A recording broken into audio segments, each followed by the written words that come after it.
نحمد ونصلی علی رسول الکریم اما بعد فاعوذ باللہ من الشیطان الرجیم بسم اللہ الرحمن الرحیم۔ ہم قرآن کی تفسیر کر رہے ہیں، سورہ توبہ پر ہیں، اور آج کا سبق جو ہے آیت نمبر 73 سے ہے، تو انشاءاللہ شروع کرتے ہیں۔ اعوذ باللہ من الشیطان الرجیم بسم اللہ الرحمن الرحیم۔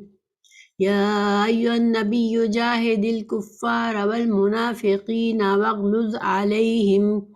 ومأواہم جہنم وبئس المصیر۔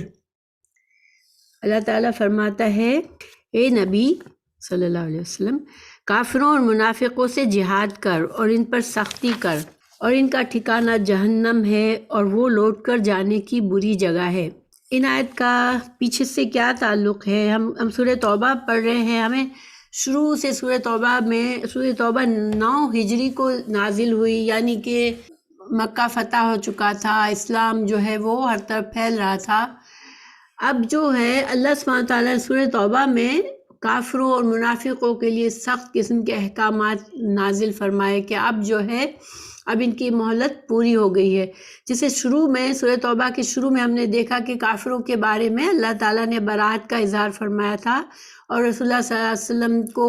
اور مومنوں کو حکم دیا تھا کہ ان کی مہلت کے 4 مہینے پورے ہو، پھر بھی اگر وہ کافر رہتے تو ان کے ساتھ قتال کرنا ہے، ان کو قتل کرنا ہے جہاں بھی پائے۔ تو اسی طرح پھر منافقین کے بہت سے واقعات بتائے اللہ تعالیٰ نے، اور ان کے جو برے کرتوت ہیں ان کو پوری طرح سے کھول کر سامنے کر دیا۔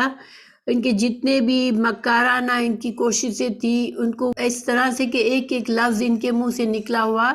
اللہ تعالیٰ نے قرآن میں واضح فرما دیا کہ ان کا پوری طرح سے پردہ چاک کر دیا کہ اب جو ہے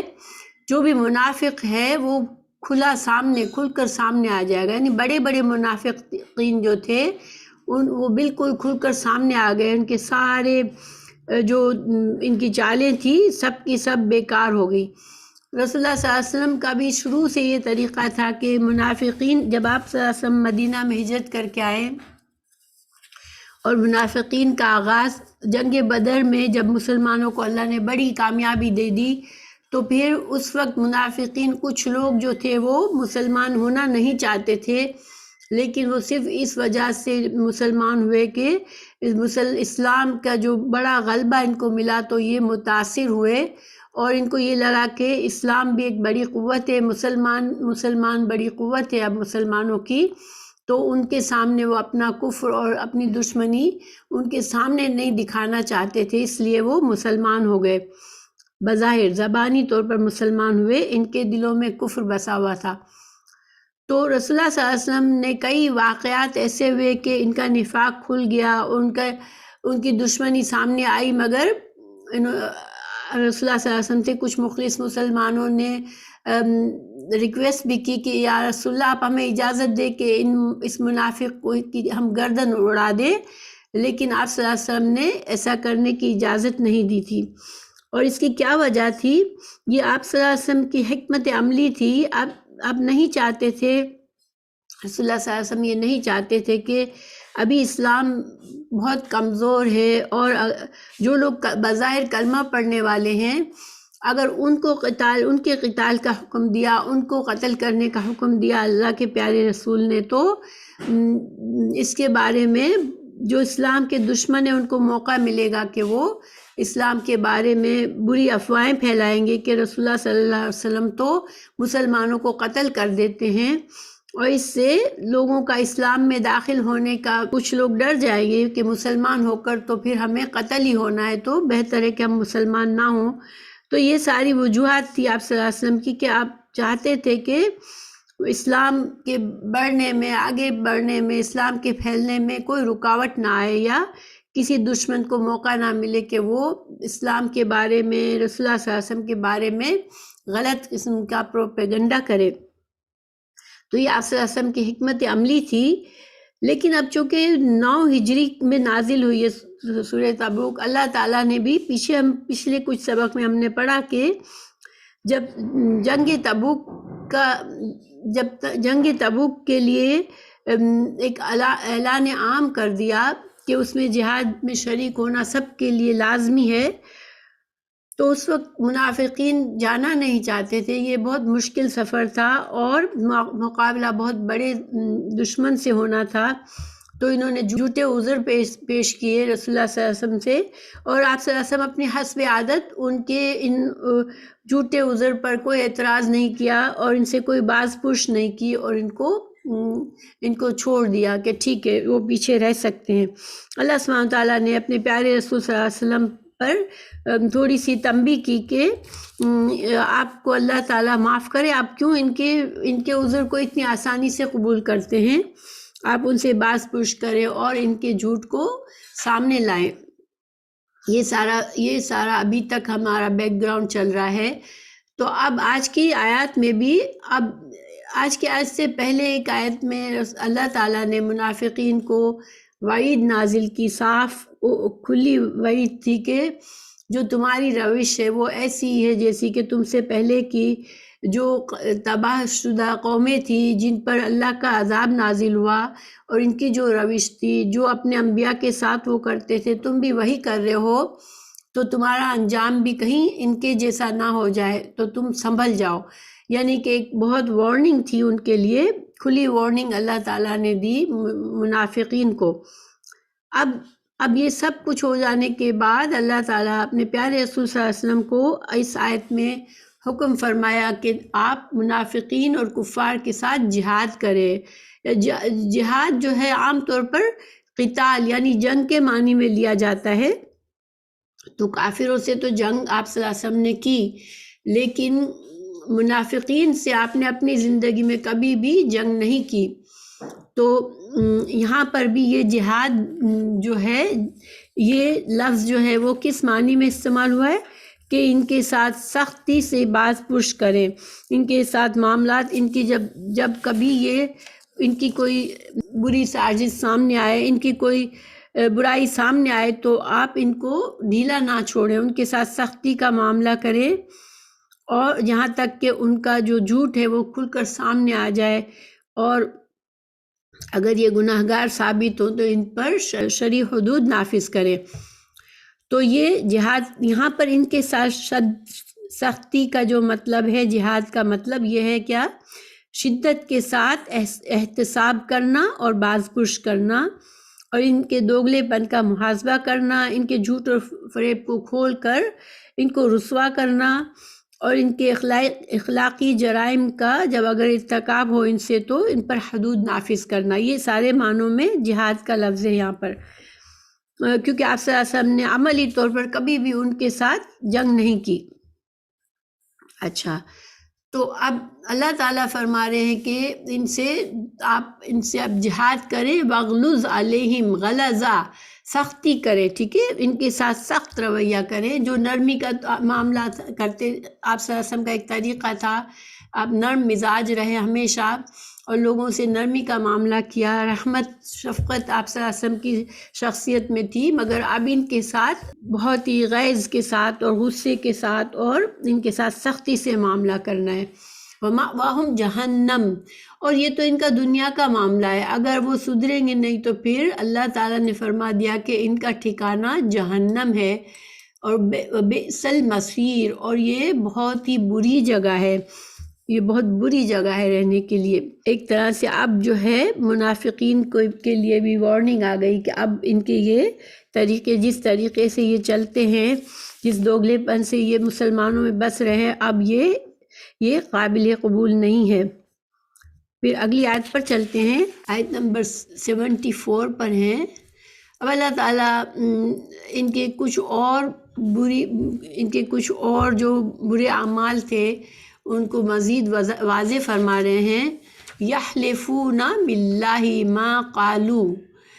کہ یہ قسم کھاتے ہیں، اللہ کی قسم کھاتے ہیں کہ انہوں نے نہیں کہا. اس کا کیا مطلب ہے؟ دیکھیے، جب کبھی یہ پکڑے جاتے تھے، چونکہ ان کے دلوں میں اتنا غیظ اور غضب تھا اسلام کے لیے، مسلمانوں کے لیے، رسول اللہ صلی اللہ علیہ وسلم سے اتنا بغض رکھتے تھے کہ وہ اپنی محفلوں میں خاموش نہیں رہ سکتے تھے، وہ ہمیشہ ایسی بات ان کے منہ سے نکل جاتی تھی جس سے ان کی منافقت کھل جاتی تھی۔ تو اب جب کبھی وہ اس طرح کی باتیں کرتے اور کوئی نہ کوئی مسلمان سن لیتا اور وہ آپ صلی اللہ علیہ وسلم تک پہنچتی وہ بات، تو پھر ان سے پوچھا جاتا تو یہ قسمیں کھانے لگتے تھے، اللہ کی قسم کھانے لگتے تھے، اور قسموں کو ڈھال بنا کر اپنے آپ کو چھڑانے کی کوشش کرتے، اپنے آپ کو بے قصور بتانے کی کوشش کرتے۔ اور یہ جو ہے اللہ تعالیٰ نے سورہ النساء میں بھی یہ آیت فرمائی۔ اللہ تعالیٰ نے فرمایا آیت نمبر 62 میں کہ جب منافقین اپنے کرتوتوں کی وجہ سے کسی مصیبت میں پکڑے جاتے ہیں تو پھر آپ کے پاس آ کر اللہ تعالیٰ کی قسمیں کھاتے ہیں کہ ہمارا ارادہ تو صرف بھلائی اور میل ملاپ ہی کا تھا، یا پھر کبھی کہتے کہ ہم تو صرف ہنسی مذاق اور دل لگی کی باتیں کر رہے تھے۔ اللہ تعالیٰ نے یہاں فرمایا کہ یہ اللہ کی قسموں کو ڈھال بناتے ہیں۔ وَلَقَدْ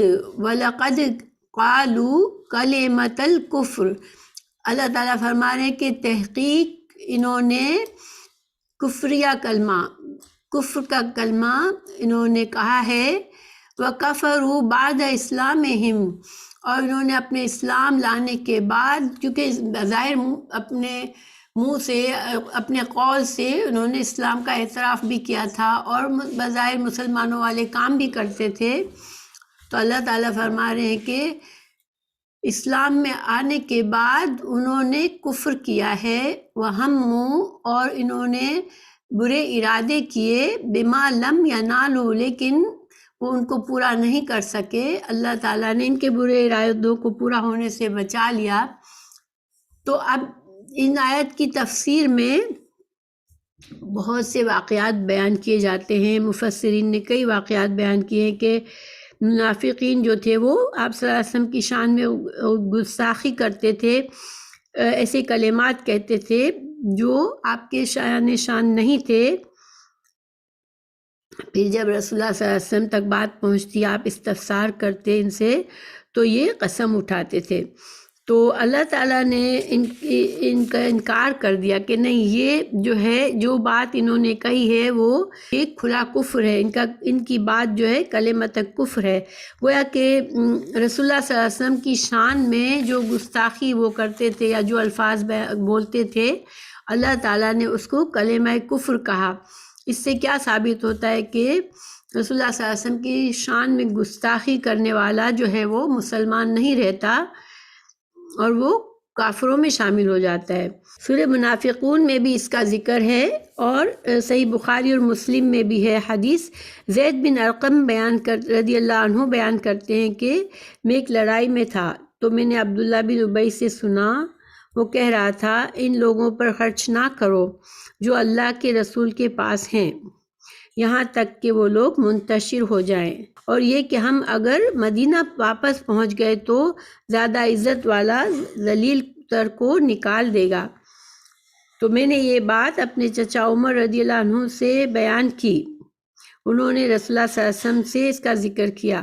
آپ صلی اللہ علیہ وسلم نے مجھے بلایا، میں نے آپ کو یہ بات بیان کر دی۔ رسول اللہ صلی اللہ علیہ وسلم نے عبداللہ بن ابی اور اس کے ساتھیوں کی طرف پیغام بھیجا، لیکن سب قسمیں کھا گئے اور انہوں نے یہ بات نہیں کہی ہے۔ رسول اللہ صلی اللہ علیہ وسلم نے مجھے جھوٹا قرار دے دیا، اور مجھے ایسی فکر لاحق ہوئی کہ جو مجھے کبھی لاحق نہ ہوئی تھی۔ یعنی زید بن ارقم جو ہے وہ بہت ہی پشیمان ہوئے کہ میں تو سچ بات کہہ رہا ہوں، لیکن میں سب کے سامنے جھوٹا بن گیا۔ تو وہ بالکل سب سے الگ ہو کے گھر میں بیٹھ گئے۔ تو میرے چچا نے کہا، یعنی حضرت عمر فاروق نے کہا، تم نے یہ کیا کہا، تم نے کیا کر لیا؟ رسول اللہ صلی اللہ علیہ وسلم نے تمہیں جھوٹا قرار کر دیا اور تم پر ناراض بھی ہوئے۔ تو اللہ تعالیٰ نے سورہ منافقون نازل فرما دی۔ رسول اللہ صلی اللہ علیہ وسلم نے میری طرف آدمی بھیجا اور یہ صورت پڑھی اور فرمایا، زید، اللہ تعالیٰ نے تمہیں سچا قرار دیا ہے۔ یہ بخاری کی حدیث ہے۔ سورہ منافقون میں جو آیات اس وقت نازل ہوئی تھی اس واقعے کے مطابق، اس کا ترجمہ بھی بتا دیتی ہوں۔ آیت نمبر 7 ہے یہی ہیں جو کہتے ہیں جو لوگ رسول اللہ صلی اللہ علیہ وسلم کے پاس رہتے ہیں ان پر کچھ خرچ نہ کرو یہاں تک کہ یہ خود بخود بھاگ جائیں، حالانکہ آسمانوں اور زمین کے خزانے اللہ ہی کے ہیں لیکن منافقین نہیں سمجھتے۔ اور آیت 8 کا ترجمہ ہے، کہتے ہیں کہ اگر ہم لوٹ کر مدینہ پہنچیں گے تو عزت والے ذلیل لوگوں کو وہاں سے نکال باہر کریں گے، حالانکہ عزت اللہ کی ہے اور اس کے رسول کی اور مومنوں کی، لیکن منافق نہیں جانتے۔ تو یہاں پر کیا ہوا تھا اصل میں کہ یہ مستلق میں یعنی ایک انصار اور ایک مہاجر کے آپس میں کچھ جھگڑا ہوا، دوسرے انصار اور مہاجرین جمع ہو گئے اور کچھ بحث مباحثہ شروع ہو گیا۔ تو ایسے میں عبداللہ بن ابی جو کہ منافقین کا سردار تھا، اس نے آ کر بھڑکانا شروع کیا انصار کو، انصار مدینہ، کیونکہ ان کا تعلق مدینہ سے تھا، تو ان کو بھڑکانا شروع کیا کہ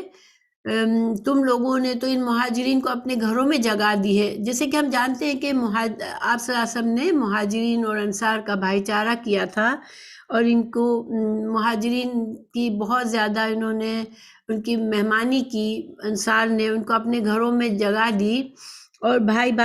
بھائیوں کی طرح ایک دوسرے کے ساتھ رہ رہے تھے۔ تو اس عبداللہ بن ابی نے ان کو یہی طعنہ دیا کہ تم تو ان کو اپنے گھروں میں جگہ دیتے ہو، تم تو ان پر خرچ کرتے ہو، لیکن یہ تم پر ہی غراتے ہیں، تو اب جو ہے تم ان کو نکال دو۔ جو ان لوگوں کو جب تم ان کی مدد کرنا چھوڑ دو گے تو یہ رسول اللہ صلی اللہ علیہ وسلم کے پاس سے بھی ادھر ادھر ہو جائیں گے، کیونکہ ظاہر انسان کی اپنے رہنے کی جگہ نہیں ہوگی، انسان کے پاس اپنا روزی کا ذریعہ نہیں ہوگا، تو اس طرح سے اس نے یہ سازش کی تھی، اور اس نے اپنے آپ کو عزت والا کہا تھا، اور نعوذ باللہ رسول اللہ صلی اللہ علیہ وسلم اور ان کے ساتھیوں کو ذلت والا کہا تھا۔ اللہ سبحانہ وتعالیٰ نے ورڈ بائی ورڈ اس کے الفاظوں کو کھول کے پیش کر دیا، تاکہ عبداللہ بن ابی کی حالت آپ سوچیں کہ کیا ہوگی، کہ جو الفاظ اس کے منہ سے نکلے تھے وہ قرآن میں اللہ تعالیٰ نے نازل فرما دیے۔ پھر دوسرا آگے اللہ تعالیٰ فرما رہے ہیں کہ وَكَفَرُوا بَعْدَ إِسْلَامِهِمْ، انہوں نے اسلام میں داخل ہونے کے بعد کفر کیا ہے، اور بما لم ینالو، انہوں نے ایسے برے ارادے کیے جو کہ اللہ تعالیٰ نے ان کو پورا نہیں ہونے دیا۔ تو وہ کون سے برے ارادے تھے، اس کے بارے میں بھی بہت سے واقعات بیان کیے جاتے ہیں۔ انہوں نے رسول اللہ صلی اللہ علیہ وسلم کو شہید کرنے کی پلاننگ کی تھی عبداللہ بن ابی نے، اور دوسرا واقعہ جو ہے جب جنگ تبوک سے واپسی پر ایک ایسے دشوار مقام سے رسول اللہ صلی اللہ علیہ وسلم کی سواری گزر رہی تھی، تو انہوں نے 12 منافقین نے یہ سازش کی کہ ہم آپ صلی اللہ علیہ وسلم کے گھوڑے کو ڈرا دیں گے تاکہ وہ بدک جائے اور رسول اللہ صلی اللہ علیہ وسلم اپنی سواری سے گر کر شہید ہو جائیں۔ تو اللہ سبحانہ تعالیٰ نے اپنے پیارے رسول صلی اللہ علیہ وسلم کو محفوظ رکھا اور ان کے لیے سخت وعید نازل کی، ان 12 منافقین کے لیے۔ اور اس کے علاوہ بھی بہت سے ایسے واقعات ہوئے جو ان کے برے ارادے تھے، مگر اللہ تعالیٰ نے ان کو پورا نہیں ہونے دیا۔ اس کے بارے میں ایک حدیث بھی ہے بخاری مسلم میں، رسول اللہ صلی اللہ علیہ وسلم نے فرمایا میری امت میں سے 12 منافق ایسے ہیں جو جنت میں جائیں گے اور نہ ان کی خوشبو پائیں گے، یعنی نہ تو جنت میں وہ جا سکیں گے نہ وہ جنت کی خوشبو پائیں گے، حتیٰ کہ اونٹ سوئی کے ناکے سے گزر جائے۔ تو ظاہر ہے اونٹ تو کبھی بھی سوئی کے ناکے سے نہیں گزر سکتا۔ پھر ان میں سے 8 کے لیے تو پھوڑا کافی ہے جو آگ کا چراغ ہوگا، اور جو ان کے کندھوں میں نکلے گا یہاں تک کہ ان کے سینوں سے نمودار ہوگا۔ یہ سزا ان کو دی جائے گی کہ ان کے جسم پر ایک آگ کا جیسے ایسا پھوڑا نکلے گا کہ جو ایک آگ جیسے جل رہی ہے، آگ کی طرح، آگ کے چراغ کی طرح ہوگا۔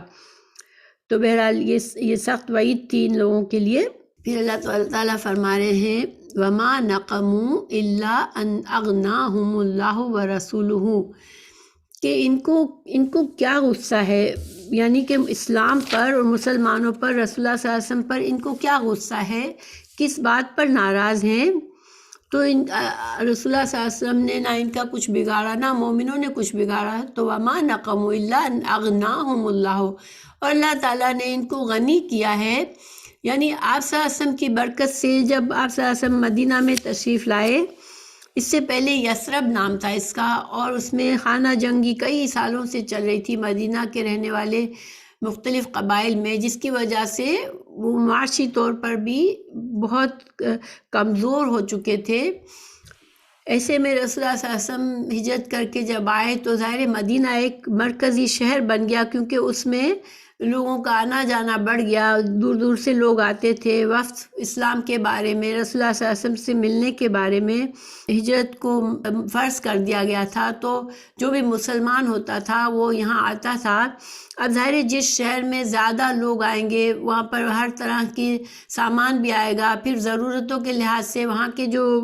دکانیں ہیں، ان کے جو کاروبار ہیں، ان کی تجارت ہے وہ بھی بڑھے گی، کیونکہ تجارت جو ہے وہ ضرورت کے لحاظ سے ہوتی ہے، جب ضرورت بڑھتی ہے تو تجارت بھی بڑھتی ہے۔ تو گویا اللہ تعالیٰ یہاں فرما رہے ہیں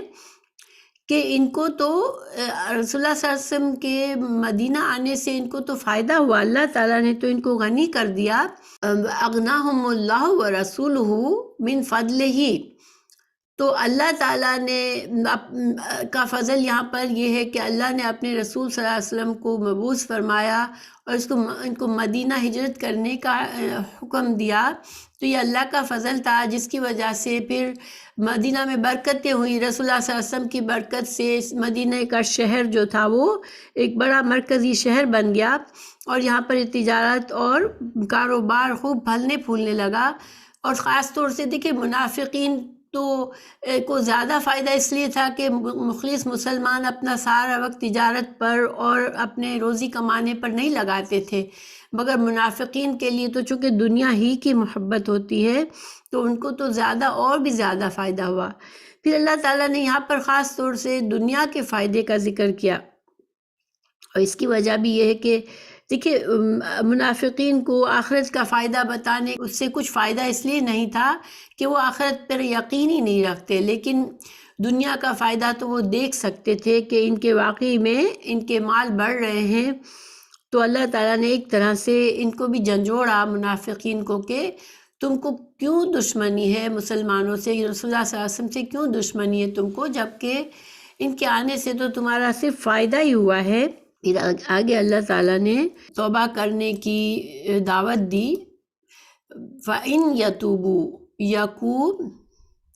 خَيْرًا لَهُمْ، ابھی بھی توبہ کر لو تو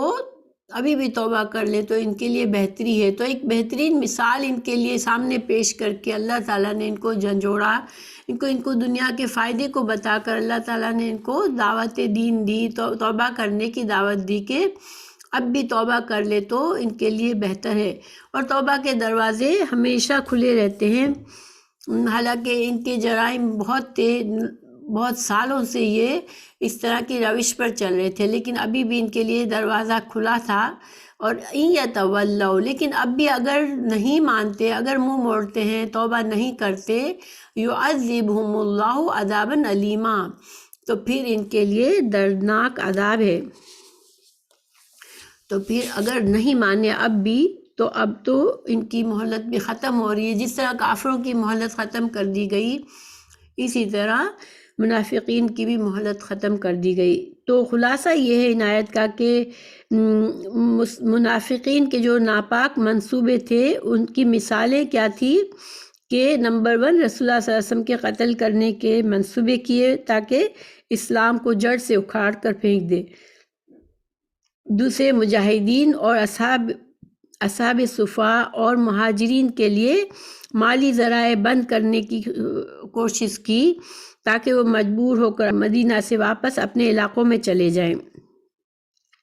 پھر انہوں نے یہودیوں کو مدینہ میں آباد دیکھنا چاہتے تھے، وہ اس لیے کہ جب کبھی رسول اللہ صلی اللہ علیہ وسلم دیکھیں مدینہ میں 3 قبائل تھے یہودیوں کے، اور انہوں نے بھی مسلمانوں کے ساتھ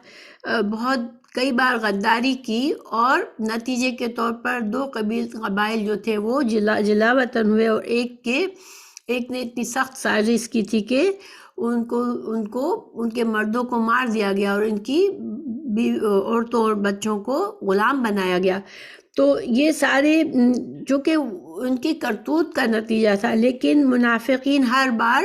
یہودی جب پکڑے جاتے اپنی سازشوں میں اور جب ان پر سزا کا وقت آتا تو منافقین ہمیشہ یہودیوں کا ساتھ دینے کی کوشش کرتے تھے۔ پھر ان کا ایک اور منصوبہ یہ تھا کہ عبداللہ بن ابی کو مدینہ کا بادشاہ بنایا جائے، کیونکہ یہ آپ صلی اللہ علیہ وسلم کی ہجرت سے پہلے اس بات پر غور و فکر کیا جا رہا تھا کہ مدینہ میں اب کوئی ایسی حکومت قائم کر دی جائے کہ ہر وقت کی یہ جو جنگ ہے وہ بند ہو جائے کسی طرح، تو کسی ایک کو بادشاہ بنا دیا جائے تاکہ سارے لوگ مل جل کر رہ سکے۔ تو عبداللہ بن ابی کے بارے میں یہ سوچ تھی لوگوں کی، کیونکہ وہ بہت ہی چالاک اور مکار قسم کا تھا، تو لوگوں کو اس پر راضی کر لیا تھا۔ تو اب بھی اس کی یہ خواہش تھی کہ رسول اللہ صلی اللہ علیہ وسلم چلے جائیں تاکہ اس کو بادشاہ بنایا جائے۔ پھر مسلمانوں کے خلاف وہ سازش کرنے کے لیے ایک مسجد ضرار بنائی انہوں نے۔ مسجد ضرار کا قصہ ابھی آئے گا کہ وہ مسجد بظاہر تو مسجد کے نام پر بنائی، لیکن ان کا اصل مقصد یہ تھا کہ اس میں ہتھیار جمع کریں گے اور مسلمانوں کے خلاف سازشیں کریں گے، اور ساتھ ہی ساتھ انہوں نے یہ چال چلی کہ رسول اللہ صلی اللہ علیہ وسلم سے انہوں نے درخواست کی کہ آپ ہماری مسجد میں آ کر اس کا افتتاح کر دیں، ایک بار نماز پہلے آپ پڑھا دیں تاکہ برکت ہو ہماری مسجد میں بھی۔ لیکن اصل میں ان کا مقصد کیا تھا؟ مسلمانوں کو نقصان پہنچانے کا مقصد تھا، اسی لیے اس کو مسجد ضرار کہا اللہ تعالیٰ نے، اور اللہ تعالیٰ نے رسول اللہ صلی اللہ علیہ وسلم کو حکم دیا کہ اس مسجد کو توڑ دیا جائے اور آپ کبھی بھی ان کی مسجد میں نماز نہیں پڑھائیں گے۔ تو یہ سارے ان کی باتیں تھیں، اور اس کے علاوہ بھی بہت سے ان کی چالیں تھیں۔ اللہ تعالیٰ نے فرما دیا کہ ان کا جو بھی غصہ ہے، یہ مسلمانوں کو تسلی فرمائی اللہ تعالیٰ نے اس آیت میں کہ مسلمان یہ نہ سوچے۔ دیکھیں بعض اوقات انسان، آپ کسی کے ساتھ خیر خواہی کرتے ہیں، آپ اس سے اچھا برتاؤ کرتے ہیں، لیکن وہ چھپ چھپ کر آپ کے خلاف چالیں چلتا ہے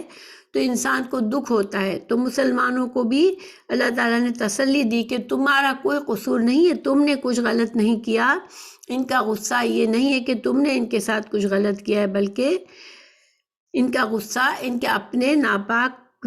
جو ان کے عزائم ہے اور اسلام سے دشمنی ہے، اس وجہ سے ہے، ان کے دلوں میں حسد بھرا ہوا ہے۔ تو اتنے اندھے ہو گئے کہ ان کا اپنا فائدہ بھی نہیں دیکھ رہے کہ ان کو کتنا فائدہ ہے اسلام سے اور مسلمانوں سے، ان کے بزنس، ان کے تجارت کتنی زیادہ کامیاب جا رہی ہے۔ تو بہرحال یہ سارے چیزیں بالکل کھول کر سامنے آ گئی ان آیات میں۔ سورہ بروج آیت نمبر 8 میں بھی اللہ تعالیٰ نے فرمایا ہے کہ یہ کافر لوگ مسلمانوں کے کسی گناہ کا بدلہ نہیں دے رہے، بلکہ وہ اس لیے صرف ان کے ساتھ دشمنی کر رہے ہیں، ان کے ساتھ برا سلوک کر رہے ہیں کہ وہ مسلمان جو ہے وہ اللہ پر جو کہ قابل حمد ہے اس کی ذات پر ایمان لاتے ہیں۔ تو دیکھیں اس سے ہمیں ایک فائدہ یہ بھی ملتا ہے کہ بعض لوگ دنیا میں صرف اس لیے آپ سے حسد کرتے ہیں، اس لیے آپ سے بغض رکھتے ہیں کہ آپ اچھے مسلمان بن کر رہنا چاہتے ہیں، چاہے بظاہر وہ لوگ بھی مسلمان ہوتے ہیں، اور یہ لوگ آپ کے اپنوں میں سے بھی ہو سکتے ہیں، آپ کے قریبی رشتہ دار بھی ہو سکتے ہیں، لیکن جب آپ اللہ کے صحیح دین پر چلنا چاہتے ہیں تو وہ آپ سے بلا وجہ کا بغض کرتے ہیں، اور جب موقع ملتا ہے آپ کے بارے میں بری باتیں پھیلاتے ہیں۔ بہرحال اللہ تعالیٰ نے یہ سب کچھ بتا کر ان کو توبہ کی دعوت دی، اور نہ ماننے پر ان کو دردناک عذاب کی ان کو وعید سنا دی۔ پھر ایک گرامر کا پوائنٹ اس آیت میں ہے کہ دیکھیں اللہ تعالیٰ نے یہاں بتایا کہ وَمَا نَقَمُوا إِلَّا أَنْ أَغْنَاهُمُ اللَّهُ وَرَسُولُهُ، یہاں پر اللہ اور اللہ کے رسول دونوں کا نام لیا گیا، کیونکہ اللہ تعالیٰ کی طرف سے ہی تمام نعمتیں حاصل ہوتی ہے، مگر رسول اللہ صلی اللہ علیہ وسلم کی بھی برکت تھی کہ آپ صلی اللہ علیہ وسلم کی رسالت کی وجہ سے جو ہے مدینہ میں چہل پہل ہو گئی۔ تو لیکن پھر آگے من فضل ہی کی ضمیر یہ جو ہے وہ واحد کی ضمیر بتائی، یعنی کہ یہی کی ضمیر جو ہے اللہ کی طرف لوٹتی ہے۔ جو بھی فضل، جو بھی کرم، جو بھی نعمتیں انسان کو دنیا میں ملتی ہے وہ صرف اللہ کی طرف سے ہوتی ہے۔ رسول اللہ صلی اللہ علیہ وسلم کا نام یہاں پر اس لیے بیچ میں ہے کہ آپ صلی اللہ علیہ وسلم کی برکت سے، آپ کی نبوت سے یہ مدینہ میں یہ فائدہ ہوا، مدینہ کے لوگوں کو یہ فائدہ ہوا تھا، ٹھیک ہے۔ اللہ تعالیٰ فرما رہے ہیں، اب آیت نمبر 75، 76 اور 77 جو ہے وہ ایک دوسرے سے کنیکٹڈ ہے۔ اللہ تعالیٰ فرما رہے وَمِنْهُمْ مَنْ عَاهَدَ اللَّهَ لَئِنْ آتَانَا مِنْ فَضْلِهِ لَنَصَّدَّقَنَا وَلَنَكُونَنَّ مِنَ الصَّالِحِينَ۔ تو دیکھیں اب اللہ تعالیٰ بتا رہے ہیں کہ ان میں سے بعض وہ ہیں جنہوں نے اللہ سے عہد کیا کہ یقیناً اگر اس نے ہمیں اپنے فضل سے کچھ عطا فرمایا تو ہم ضرور ہی صدقہ کریں گے اور ضرور ہی نیک لوگوں میں سے ہو جائیں گے۔ تو پھر کیا کیا؟ جب یہ وعدہ کیا، اللہ نے جب اس کی دعا پوری کی تو پھر اس نے کیا کیا؟ فَلَمَّا، دیکھیں یہاں پر دونوں میں تاکید ہے، لَنَصَّدَّقْنَا وَلَنَكُونَنَّ، نون شد جو ہے وہ بہت تاکید کو ظاہر کرتا ہے کہ انہوں نے بہت پکا وعدہ کیا کہ اللہ تعالیٰ اگر ہمیں اپنے فضل سے غنی کر دے تو ہم ضرور بضرور صدقہ کریں گے اور ہم ضرور بضرور صالحین میں سے ہو جائیں گے، ہم نیک لوگوں میں سے ہو جائیں گے۔ فَلَمَّا، پھر آتاہم، جب اللہ نے ان کو عطا کیا، من فضلہ، اپنے فضل سے، بخلوا بہ وتولوا وہم معرضون، تو انہوں نے کیا کیا؟ بخل کیا، انہوں نے صدقہ کرنے کے بجائے اپنے مال کو پکڑ لیا، وتولوا وہم معرضون، اور صالحین بننے کے بجائے انہوں نے اسلام سے منہ موڑا، اور وہ ہمیشہ سے ہی کبھی بھی وہ ان کے اندر اخلاص نہیں تھا، وہ منہ موڑنے والے ہی تھے۔ تو پھر اللہ تعالیٰ فرما رہے ہیں فَعَاقَبَهُمْ، پھر جب انہوں نے اللہ سے وعدہ کر کے اس طرح سے وعدہ خلافی کی تو اللہ نے کیا کیا؟ فَعَاقَبَهُمْ، اللہ نے ان کو عذاب دیا، اور ان کا عذاب کیا تھا؟ عقب جو ہے وہ ایسی سزا ہوتی ہے جو انسان کے کسی برے عمل کے بعد اس عمل کی وجہ سے سزا دی جاتی ہے۔ تو عاقبہ، ان کے اس برے عمل کی وجہ سے اللہ نے سزا دی۔ کیا سزا دی؟ اب دیکھیں اللہ تعالیٰ فرما رہے ہیں کہ اللہ تعالیٰ سے جب انہوں نے اپنا وعدہ کیا تھا اور اللہ نے ان کو اپنے فضل سے نوازا، ان کو مال و دولت عطا کیا، پھر انہوں نے بخل کیا اور اسلام سے منہ پھیرا، تو اللہ نے کیا کیا؟ ان کو بطور سزا ان کے دلوں میں نفاق کو ایسا جما دیا کہ اب وہ قیامت تک، جس دن سب کو جمع کیا جائے گا، جس دن سب اللہ سے ملاقات کریں گے، تو قیامت تک کے لیے اب وہ اس نفاق سے نہیں نکل سکیں گے، کیونکہ انہوں نے وعدہ خلافی کی اللہ سے اور وہ جھوٹے تھے۔ اب یہ جو ہے آیات کس کے بارے میں ہے؟ تو اس کے بارے میں بہت سے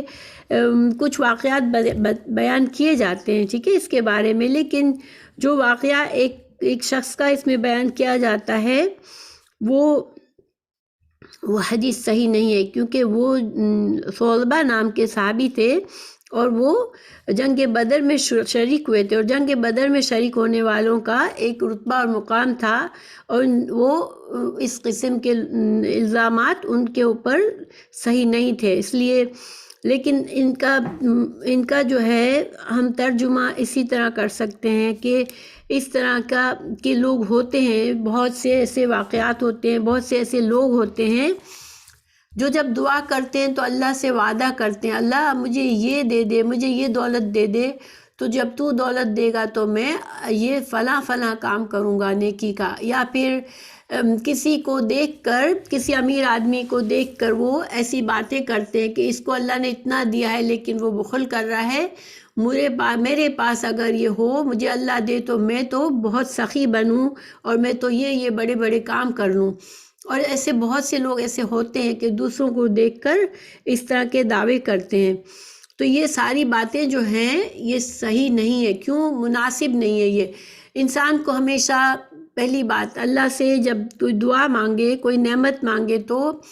اس طرح سے مانگے کہ اللہ اپنے فضل سے تو مجھے یہ نعمت دے اور مجھے توفیق دے کہ میں اس نعمت کو اچھی طرح سے استعمال کروں اور اس سے اچھے کام کروں، کیونکہ اللہ کی توفیق کے بغیر انسان کچھ بھی نہیں کر سکتا، اور خاص طور سے اگر انسان اپنی ذات پر بھروسہ کرتا ہے، اللہ پر بھروسہ نہیں ڈالتا اور اپنے بلبوتے پر یہ بڑے بڑے دعوے کرتا ہے کہ میں اگر امیر ہوں تو میں تو اتنا صدقہ کروں یا اتنے بڑے کام کروں، تو یہ جو ہے انسان اپنے بلبوتے پر یہ بات کر رہا ہوتا ہے، یہ تکبر ہوتا ہے، ٹھیک ہے، کیونکہ انسان کی کوئی حیثیت نہیں ہے، اگر اللہ اسے توفیق دے تبھی وہ نیکی کے کام بھی کر سکتا ہے۔ تو انسان کو ہمیشہ یہ خیال رکھنا چاہیے کہ دعا مانگے انسان تو کبھی بھی اس طرح کوئی وعدہ کر کے نہ مانگے کہ اللہ میری یہ دعا پوری ہوگی تو میں یہ کام کروں گا، کیونکہ انسان کو پتہ نہیں ہوتا کہ وہ کام کر سکے گا یا اسے توفیق ملے گی یا نہیں ملے گی۔ تو ہمیشہ ڈرتے ہوئے دعا مانگے اور ساتھ ساتھ خیر کی دعا مانگے کہ اللہ مجھے خیر کے ساتھ یہ نعمت عطا کر اور مجھے اچھی توفیق عطا کر، کیونکہ دیکھیں یہ اللہ تعالیٰ سے ایک طرح سے وعدہ کرنے کے بارے، یہ ایک طرح سے ایسے ہی ہے جیسے انسان اللہ سے وعدہ کیا اور پھر جب نہ کر سکا تو اس نے وعدے کے خلاف کر دیا، اور اللہ تعالیٰ وعدہ خلافی جو ہے وہ منافقین کی نشانی ہوتی ہے۔ اللہ تعالیٰ وعدہ خلافی کو پسند نہیں کرتا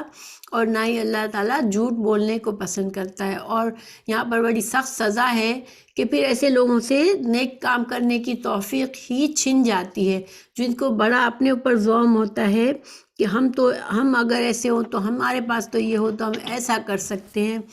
ہم یہ کام کر سکتے ہیں یا ہم اتنی نیکی کر سکتے ہیں۔ تو یہ جو ہے یہ تکبر ہے، کبھی بھی انسان تکبر نہ کرے۔ اگلی آیت پر چلتے ہیں، آیت نمبر 78 پر۔ الم یعلموا ان اللہ یعلم سرہم و نجواہم وان اللہ علام الغیوب۔ اللہ تعالیٰ فرما رہے ہیں کہ کیا یہ جو بھی انسان جو بھی اس طرح کی حرکتیں کرتے ہیں، جو بھی سمجھتے ہیں کہ ہمارا جھوٹ اللہ سے چھپا رہے گا، ہمارا نفاق اللہ سے چھپا رہے گا، دل میں بغض رکھ کے بیٹھے ہوتے ہیں، اور اگر اپنے تنہائیوں میں جا کے سازشیں کرتے ہیں، سرگوشیاں کرتے ہیں، تو یہ سمجھتے ہیں کہ اللہ تعالیٰ نہیں سنتا، اللہ تو عالم الغیب ہے، اللہ ہر چیز کو جانتا ہے۔ تو یہ ایک طرح سے منافقین کے لیے اور ایسا کرنے والوں کے لیے وعید ہے کہ انسان ہمیشہ گناہ کرتے وقت، غلط بات کرتے وقت یہ یاد رکھے کہ اللہ کو ہر چیز کا علم ہے، کہیں کوئی ایسا دنیا کا کونا نہیں ہے کہ انسان چھپ کر کوئی برا کام کرے یا بری سازش کرے یا مسلمانوں کے ساتھ دھوکہ کرے یا برائی کے کام کرے۔ پھر اللہ تعالیٰ فرما رہے ہیں، مزید منافقین کی ایک بری بات کو بتا رہے ہیں، الذین یلمزون المتطوعین من المؤمنین فی الصدقات والذین لا یجدون الا جہدہم فیسخرون منہم۔ تو اب یہاں پر سخر اللہ منہم ولہم عذاب علیم، اس آیت کا ترجمہ کیا ہے کہ وہ لوگ جو صدقات میں خوش دلی سے حصہ لینے والے مومنوں سے طعن کرتے ہیں اور ان پر بھی جو اپنی محنت کے سوا کچھ نہیں پاتے تو وہ ان سے مذاق کرتے ہیں، اللہ نے ان سے مذاق کیا اور ان کے لیے دردناک عذاب ہے۔ یلمزونا کا مطلب ہوتا ہے طعنہ دینا، ٹھیک ہے، لامزہ کسی کو طعنہ دینا۔ اچھا، متطوعین تو سے ہے یعنی کہ خوشی سے کچھ کرنا، یعنی کہ وہ لوگ جب صدقات کی ضرورت ہوتی ہے، اسلام کو مالی جہاد کرنے کی ضرورت ہے، اسلام میں کسی جہاد کی مدد کرنے کے لیے صدقات دینے کی ضرورت ہے، تو وہ خوشی سے نفلی صدقات خوشی سے دینے والا متطوعین کون ہوتا ہے کہ زکوٰۃ کے علاوہ بھی نفلی صدقات جو ہے وہ بہت خوشی سے بڑھ چڑھ کر دیتا ہے، ٹھیک ہے۔ دوسرا جو ان کے مقابلے میں دوسرے ہوتے ہیں کہ لا یجدون الا جہدہم، جب کبھی صدقات کی ضرورت ہوتی تھی، کسی جہاد کے لیے مال کی ضرورت ہوتی تھی، تو آپ صلی اللہ علیہ وسلم اعلان فرماتے تھے، اور جو اچھے حالات والے مسلمان ہوتے تھے وہ دل کھول کر اس میں صدقات کرتے تھے، اور جو بہت مفلس اور غریب ہوتے تھے وہ کیا کرتے تھے، وہ اس نیکی سے محروم نہ رہ جائیں، اس لیے جا کے کسی کے سخت مشقت والے کوئی مزدوری کرتے تھے اور پھر اس سے تھوڑا بہت جو کچھ کماتے تھے وہ لا کے دے دیتے تھے، کیونکہ ان کو یہ ہوتا تھا کہ ہم بھی اس نعمت سے، ہم صدقات کے اجر و ثواب سے ہم محروم نہ رہ جائیں، تو وہ پھر اپنی کہیں بھی کسی کا بوجھ اٹھا کر، کوئی سخت مشقت کا کام کر کے، دن بھر کام کر کے، وہ جیسے ہی آپ صلی اللہ علیہ وسلم کا اعلان ہوتا تھا صدقات کا، کسی جہاد کا، تو وہ اپنے جد و جہد کر کے کچھ کما کر وہ جو تھوڑا بہت ان کو اجرت ملتی تھی اس کو پیش کر دیتے تھے۔ تو اب یہ منافقین کیا کرتے تھے کہ وہ جو زیادہ خوشی سے دینے والا ہوتا تھا، بڑی بڑی جیسے بہت زیادہ بڑی اماؤنٹ دینے والا تھا، ان پر تانا کرتے تھے۔ کیا تانا دیتے تھے کہ یہ تو ریاکاری کر رہے ہیں، ٹھیک ہے، اور جو بہت سخت مشقت سے کام کر کے آتا بیچارہ، تو اس کے بارے میں اس کا مذاق اڑاتے کہ یہ اتنا سے صدقے سے اللہ تعالیٰ کا کام کیا کام نکالنا چاہتے ہیں، یہ اللہ کو کیا ضرورت ہے اتنے سے صدقے کی ان کی۔ تو گویا کہ کسی طرح سے یہ چھوڑتے نہیں تھے، دونوں طرح سے وہ مذاق اڑاتے تھے، تانے دیتے تھے۔ فَيَسْخَرُونَ کا مطلب ہے کہ وہ مسخری کرتے تھے، وہ مذاق بناتے تھے اس شخص کا جو کہ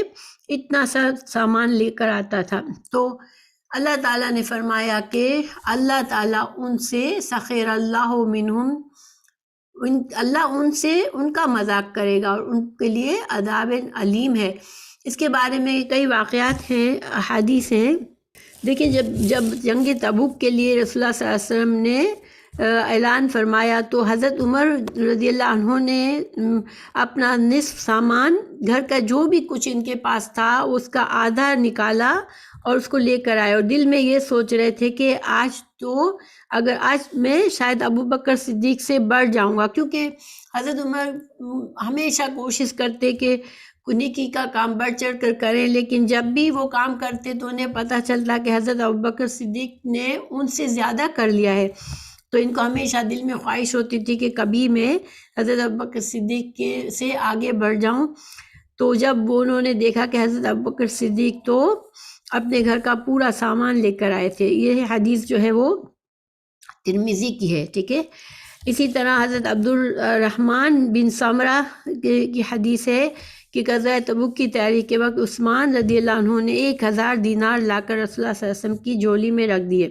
عبد الرحمن رضی اللہ عنہ فرماتے ہیں کہ میں نے دیکھا کہ رسول اللہ صلی اللہ علیہ وسلم نے ان دیناروں کو الٹ پلٹ کرتے ہوئے 2 مرتبہ فرمایا،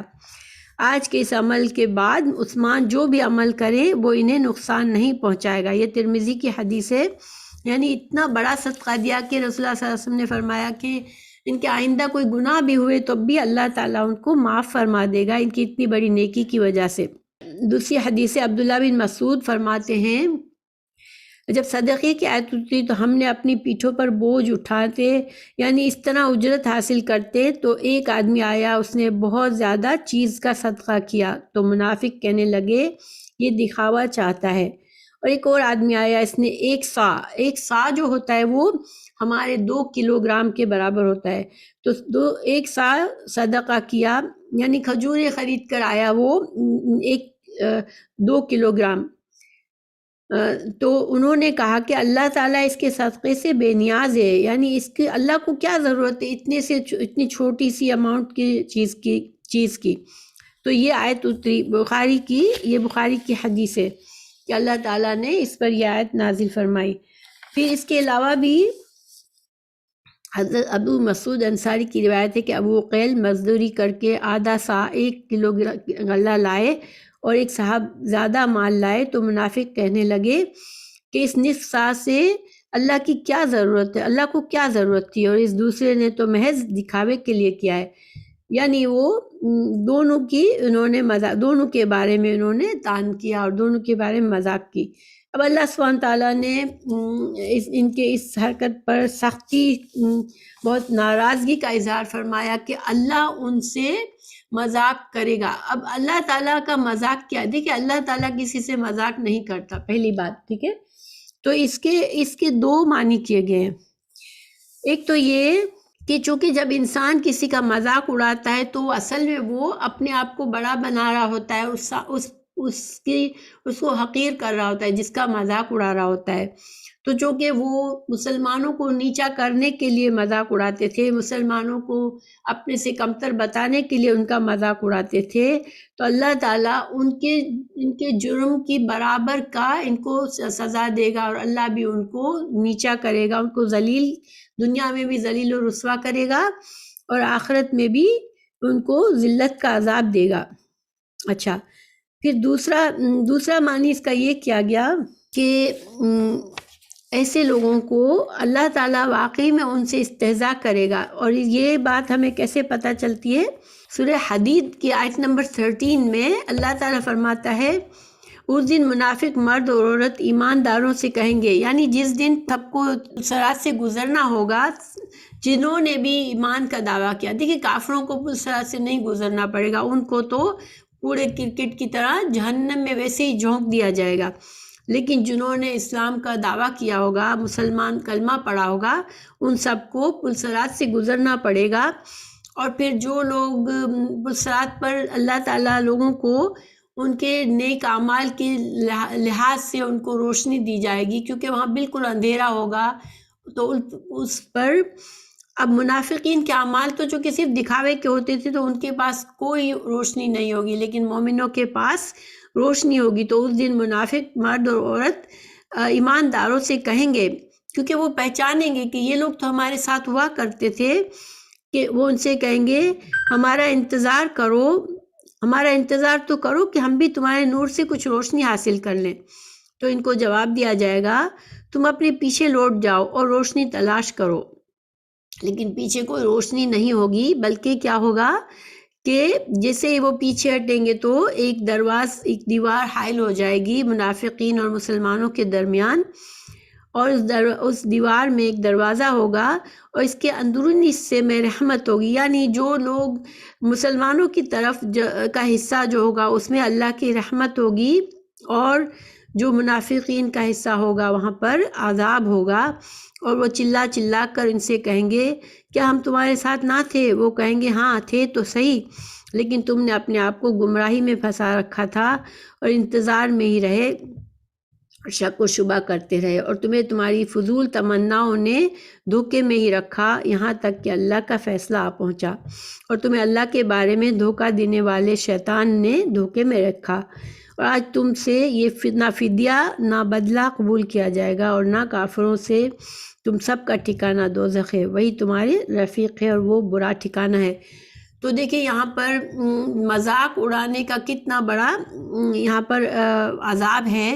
مذاق اڑانا بھی منافقین کی صفات میں سے ہے۔ تو مذاق اڑانا، وعدہ خلافی کرنا اور جھوٹ بولنا، یہ سارے جو ہیں وہ منافقین کے، اور دلوں میں بغض رکھنا منافقین کی صفات ہے یہ ساری، اور ان منافقین کا جو عذاب ہے وہ بہت سخت عذاب ہے۔ ہمیں اپنے اندر جھانکنا چاہیے۔ ہم بعض اوقات ان کو چھوٹا سمجھتے ہیں، کسی کی مذاق اڑانا جیسے کوئی بڑی بات نہیں سمجھتے، اور یہ ایک عام ہوتا ہے محفلوں میں، انسان کسی نہ کسی کو پکڑ کے اس کی مذاق بنا رہا ہوتا ہے، اور مذاق اڑانے والا اصل میں اپنی تعریف چاہ رہا ہوتا ہے۔ تو بہرحال مذاق اڑانے کی صفت اگر ہمارے اندر ہے تو ہمیں اس کو دور کرنا چاہیے۔ اللہ تعالی ہمیں محفوظ رکھے۔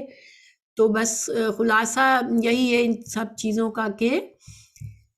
اللہ تعالیٰ نے اتنا زیادہ واضح کر دیا کہ اب کوئی منافق اگر تھا تو اس کو اپنا منہ چھپانا ہی مشکل ہو گیا، اور اگر اس کے دل میں کچھ تھوڑا بہت ایمان تھا تو وہ سدھر گیا، اور جو نہیں سدھرا اس کا انجام بہت برا ہوا، کیونکہ اللہ تعالیٰ توفیق بھی چھین لیتا ہے۔ جب انسان اتنے حد تک آگے بڑھ جاتا ہے تو پھر اللہ تعالیٰ اس سے توفیق بھی چھین لیتا ہے کہ وہ توبہ ہی کر لے۔ تو اللہ تعالیٰ محفوظ رکھے۔ منافقت کی صفات ہوتی ہیں، اور منافقت کی صفات جو ہیں وہ کسی مومن میں بھی ہو سکتی ہیں، مسلمانوں میں ہو سکتی ہیں، تو ہمیں اپنے اندر ان صفات کو جھانکنا چاہیے اور ان سے بچنا چاہیے۔ تو اللہ تعالیٰ ہم سب کو منافقت سے بچائے، آمین۔ سبحانک اللہم بحمدک، اشہد ان لا الہ الا انت، استغفرک و اتوب الیک۔ السلام علیکم و رحمۃ اللہ وبرکاتہ۔